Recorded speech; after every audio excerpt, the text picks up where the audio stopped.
তুবড়ির একটা খবর নিতে পারলে ভালো হতো, কি করছে কেমন আছে। কিন্তু ওদের তো কারোর ফোন নাম্বারও নেই। আগে মাথাতে এলো না ওদের ফোন নাম্বার নেওয়ার কথা।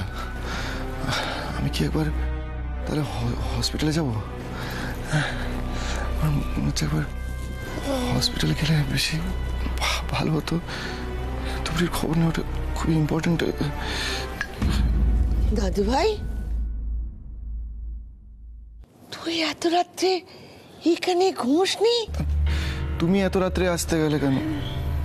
জল? আরে ঠাম্মি, তোমার জল লাগবে, তুমি আমাকে আগে বলতে পারতে না, আমি দিয়ে আসতাম। তোর চোখ মুখ এরকম লাগছে কেন? কি কি হয়েছে বল না। না কিছু না তো।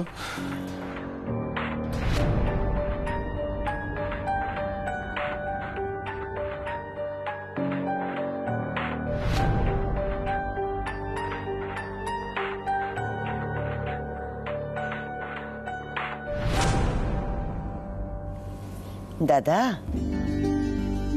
তুই মিথ্যে কথা একদম বলতে পারিস না, তাই তো সবার কাছে ধরা পড়ে যাস। যেমন আমি তোকে ধরে ফেললাম,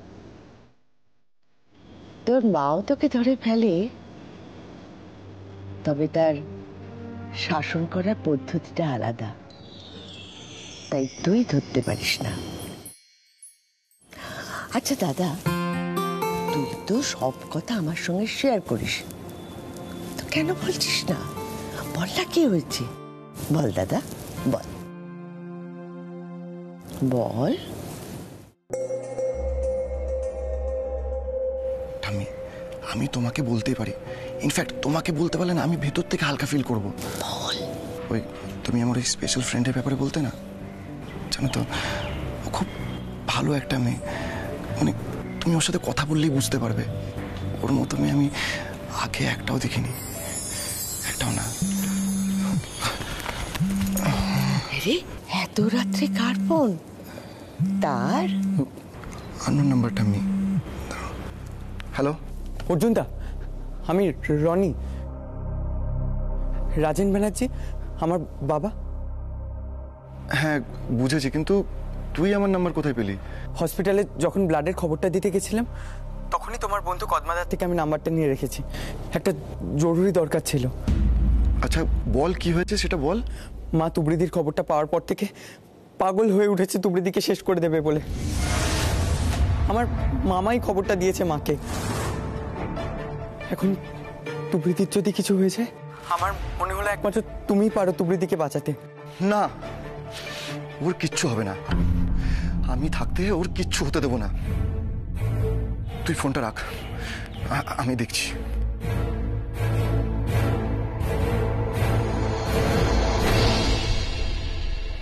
যেই হোক, তুবড়ির সাথে তার যে সম্পর্কই থাক, আমি থাকতে তুবড়ির আর কোনো ক্ষতি কেউ করতে পারবে না। ও দাদু ভাই, আরে কি হয়েছে? কারো কোনো বিপদ? ঠাম্মি, আমাকে এখনই বেরোতে হবে। তুই এখন বেরিয়ে গেলে আমি তোর মাকে কি বলবো? দাস না।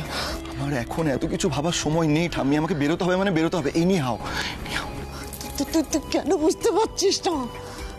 তুই সারা রাত বাড়ি ছিলি না, হাসপাতালে ছিলিস, সেই নিয়ে বাড়িতে একটা হইচই কাণ্ড হয়েছে। তোর মা তোকে খুঁজতে গেছিল।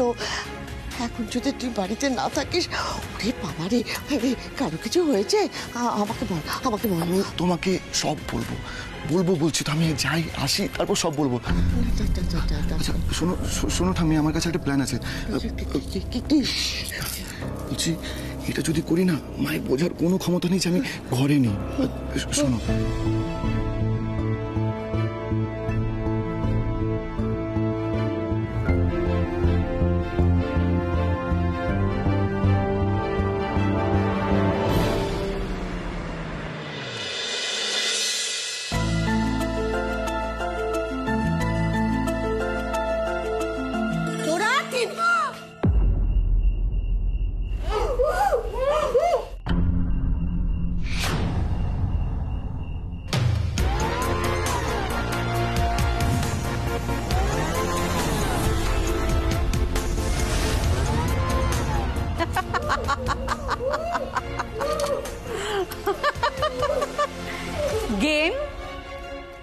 গেম তো সবে শুরু।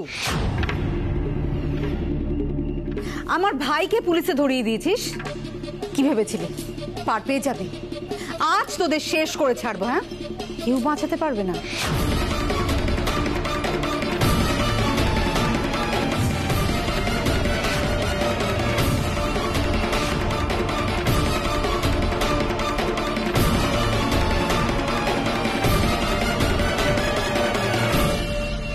আমার দিদি আর বোনকে ছেড়ে দিন, ওরা তো আপনার কোনো ক্ষতি করেনি। এই, একদম ছটফট করবি না। এই জালে ধরা পড়া পাখিদের ছটফটানি দেখতে আমার একদম ভালো লাগে না। তুবড়ি, তুই কি যেন বলছিলি?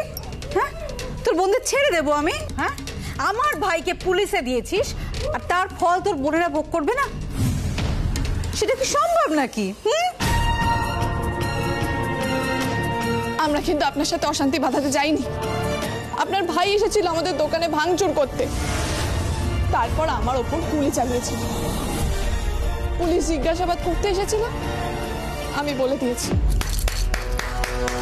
আহারে, সত্যবাদী যুধিষ্ঠির। হ্যাঁ, কেন বলেছিলি আমার ভাইয়ের নাম পুলিশের কাছে? তখন একবারও ভাবিসনি যে এর ফল ভোগ করবে তোর বোনেরা? আমার ভাইকে তুই জেলে পাঠিয়েছিস, এর শাস্তি তো তোর বোনেরা ভোগ করবেই। কেন ঝামেলা বাড়াচ্ছে? আমরা তো আমাদের মতোই থাকি, সবসময় এসে আমাদের বিপদে কেন ফেলতে চান? দেখ রূপা, আমরা তোদের কোনো কিছুর মধ্যে কোনোদিন ছিলাম না, আজও নেই, আমরা থাকতেও চাই না। আমরা আমাদের মতন আছি, আমাদের মতোই থাকতে দে না। আমি আর এই অশান্তি ঝামেলা নিতে পারছি না রে। মেয়েকে আটকাসনি কেন? যখন পুলিশের কাছে সত্যি কথাটা বলছিল তখন কেন আটকাসনি? আমাকে টাইট দিচ্ছিলি নাকি? তুই জানিস না এই রূপা পুলিশ কোর্ট কাছারি কিচ্ছুতে ভয় পায় না? তুই জানিস না? তোরা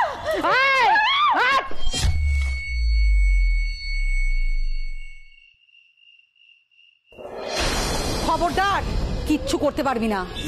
আমার মা বোন দিদিদের কিছু করলে এই তুবড়ি কিন্তু ছেড়ে কথা বলবে না। আপনার ভাইকে যেমন পুলিশে দিয়েছিলাম, তেমন পুরো পাড়ার লোক ডাকবো আপনার জন্য। ওরাই ব্যবস্থা নেবে কি করা যায় আপনার সাথে। মরতে মরতে ফিরে এসে এত বড় কথা করিস চকুনি বিক্রি, তাই আমার সঙ্গে লড়বি?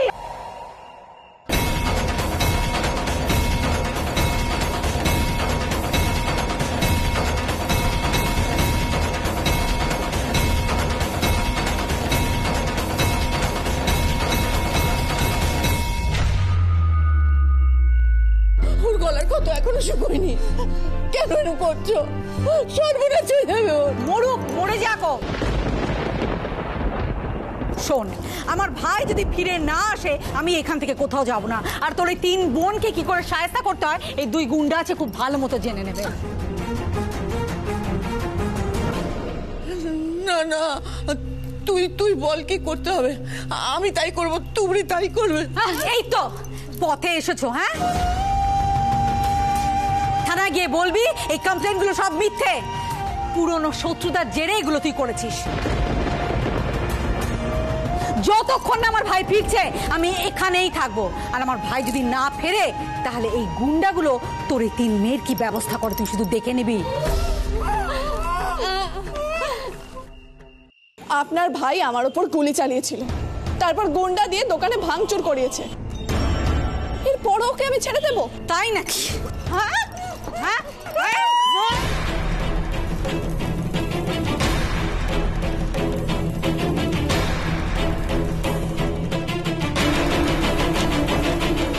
ওদের কষ্ট দেবেন না, আপনার যা করার আমার ওপর করুন। ওরা দুর্বল বলে ওদের উপর অত্যাচার করবেন না। হাজার বার করবো। কি করবি? হ্যাঁ, আমার ভাইকে আগে ছেড়ে নিয়ে আয়, তারপরে কথা হবে। না হলে ওদেরকে ছাড়বো না, তুই দেখ কি করবি।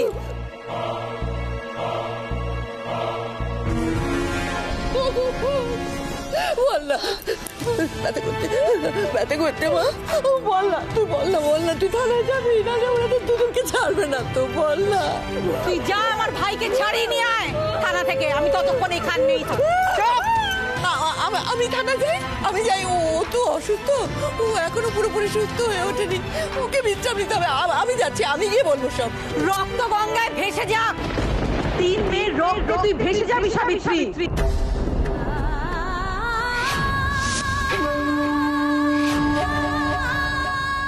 না, যাব যাব, আমি থানায় যাব। আমার বোনেদের কোনো ক্ষতি করবেন না, দয়া করে। মা, মা আমি আসছি। মা, তোর আমি আসছি।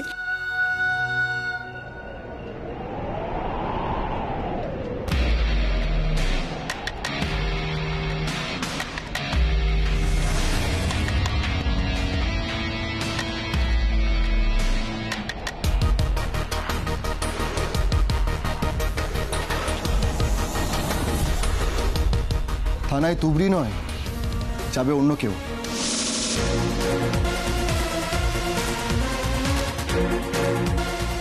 অর্জুন, তুমি এখানে? রূপা আন্টি, আপনি এত রাত্রিবেলায় একজনের বাড়িতে ঢুকে তাকে মার্ডার করার হুমকি দিচ্ছেন আর বাধ্য করছেন যাতে আপনার ভাইয়ের বিরুদ্ধে কমপ্লেনটা তুলে নেয়। সেটা হবে না, সেটা তো একদমই সম্ভব নয়, কারণ থানায় যাব আমি।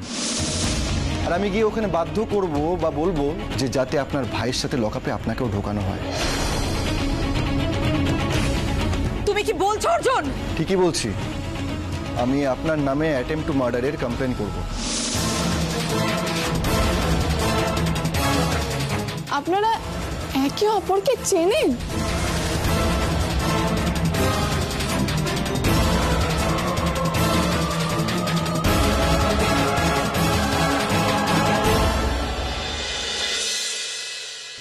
অর্জুন কেন এরকম করছে? আমার কেন মনে হচ্ছে যে অর্জুন কিছু যেন লুকোতে চাইছে। এর উত্তর না পাওয়া পর্যন্ত আমি কিছুতেই শান্তি পাবো না, কিছুতেই না। অঞ্জলি,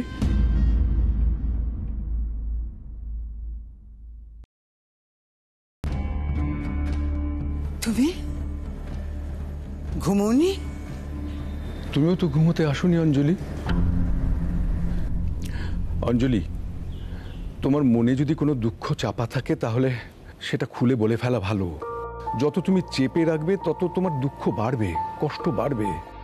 শোনো, এদিকে এসো, এদিকে এসো, আমার পাশে বসো।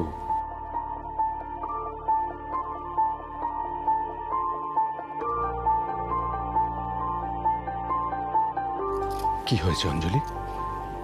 কি ভাবছো তুমি? আমি অর্জুনকে নিয়ে একটু ভাবছি শুভঙ্কর। দেখো, একটা কথা তোমায় বলি, ছেলে মেয়েরা যখন বড় হয় তখন ওদের একটা আলাদা জগৎ তৈরি হয়। তার মানে এটা নয় অঞ্জলি যে ওরা ওদের মা বাবার থেকে দূরে সরে যাচ্ছে। আমি আমার ছেলের ভালো চাই।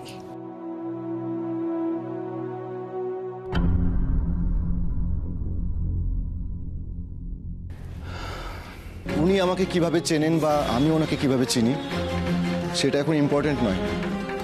এখন যেটা করতে এসেছি সেটা করি। এই ছেলেটা রূপাকে যখন চেনে, তার মানে তুবড়ির বাবাকেও চেনে। সেই জন্যই কি রক্ত দিতে নিয়ে এসেছিল তুবড়ির বাবাকে? কিন্তু ওদের সাথে ছেলেটার চেনাশোনা হলো কি করে?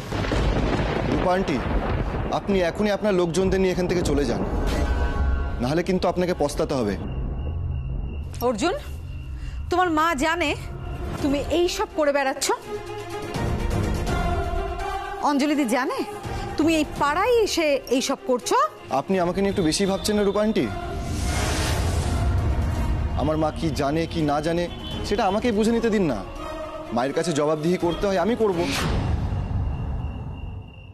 আর আমি যদি আপনাকে এখন জানতে চাই আপনি তুবড়ির বোনেদের ওরকম করে বেঁধে রেখেছেন কেন, আর এত রাত্রিতে এই গুন্ডাগুলো নিয়ে এখানে কি করছেন, তাহলে আপনার উত্তরটা কি হবে বলুন?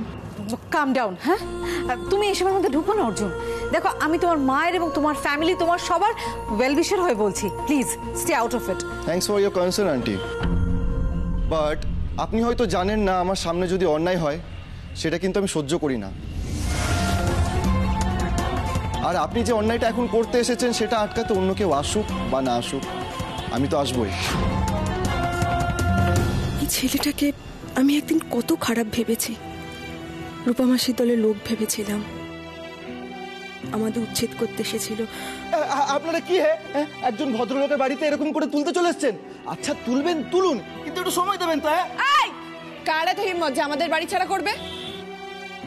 আমাদের ব্যবসা বন্ধ করতে দোকান দিয়েছিল। 30 টাকা 30 টাকা 30 টাকা, ওড়না নিয়ে যান 30 টাকা, সেল সেল, চৈত্র সেল, চৈত্র সেল।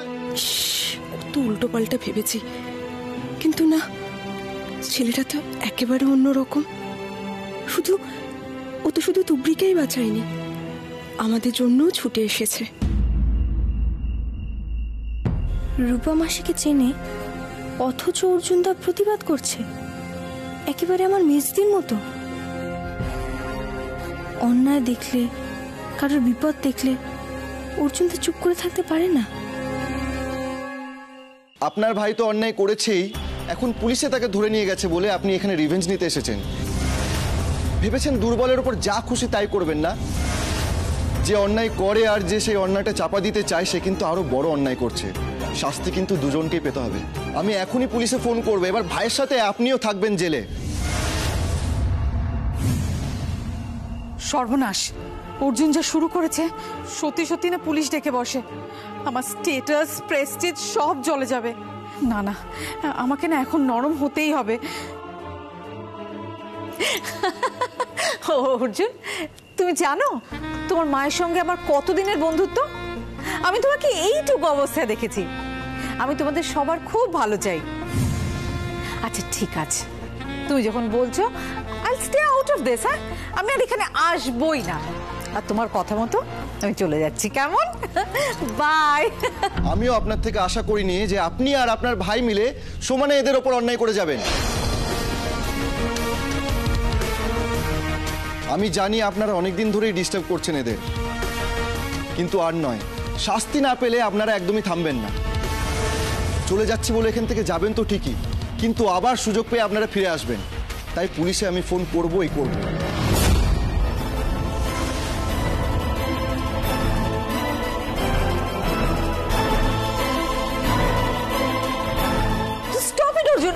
আমি তো বলছি আমি চলে যাচ্ছি, তুমি কেন ফোন করছো? ফোনটা করো না। আপনার মুখের কথায় আমি বিশ্বাস করি না।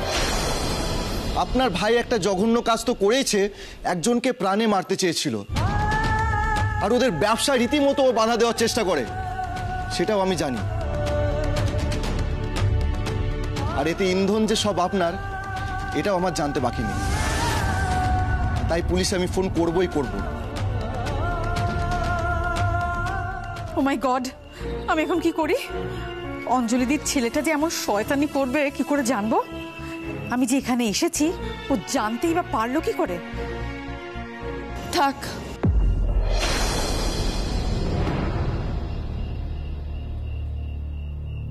ছেড়ে দিন। কি বলছো তুবড়ি? পুলিশে ফোন করার কোনো দরকার নেই। কি হলো? তুবড়ি হঠাৎ আমাকে বাঁচাচ্ছে কেন? ও, ছেড়ে দিয়ে অপমানের জুতো মারতে চাইছে। তুমি কেন ছেড়ে দিতে চাইছো তুবড়ি? আর যে দোষ করে তাকে শাস্তি দিতে তো তুমি পিছুপা হও না। আমি বলেছিলাম না, আমরা কারোর ঋণ রাখি না। আমাদের মা আমাদের সেই শিক্ষাটাই দিয়েছে। রাজেন ব্যানার্জি আমাকে রক্ত দিয়েছে, সেই ঋণের বিনিময়ে আপনাকে ছেড়ে দিলাম। যখনই শুনেছি রাজেন ব্যানার্জি আমাকে বাঁচিয়েছেন, তখন থেকে ছটফট করছিলাম, এই ভেবে যে সেই ঋণের শোধ আমি কি করে দেব। ভগবানই সেই সুযোগ তাড়াতাড়ি করে দিলেন। রাজেন আমার থেকে এত বড় কথাটা লুকিয়ে গেছে। বিষ গাছটা মরে যেত, ও রক্ত দিয়ে বাবাগিরি দেখিয়েছে। দেখাচ্ছি, একবার শুধু বাড়ি যাই। এই শরীরের ক্ষত তো মিটে যাবে, কিন্তু মনের ক্ষত সারা জীবনেও মিটবে না। আপনারা দয়া করে আমাদের থেকে দূরে থাকুন। গরিব মানুষের প্রাণ নিয়ে আপনারা চিনিমিনি খেলতে চান, কিন্তু ভগবান আছেন আমাদের মাথার উপর, তাই এমন দেবদূতের মতো মানুষ পাঠিয়ে আমায় বাঁচিয়ে দিলেন। আপনারা দয়া করে আমাদের বাঁচতে দিন। সুখ শান্তি তো কেড়ে নিয়েছেন, একটু বাঁচতে দিন এবার আমাদের। এই তোমরা চলে এসো, ফলো মি।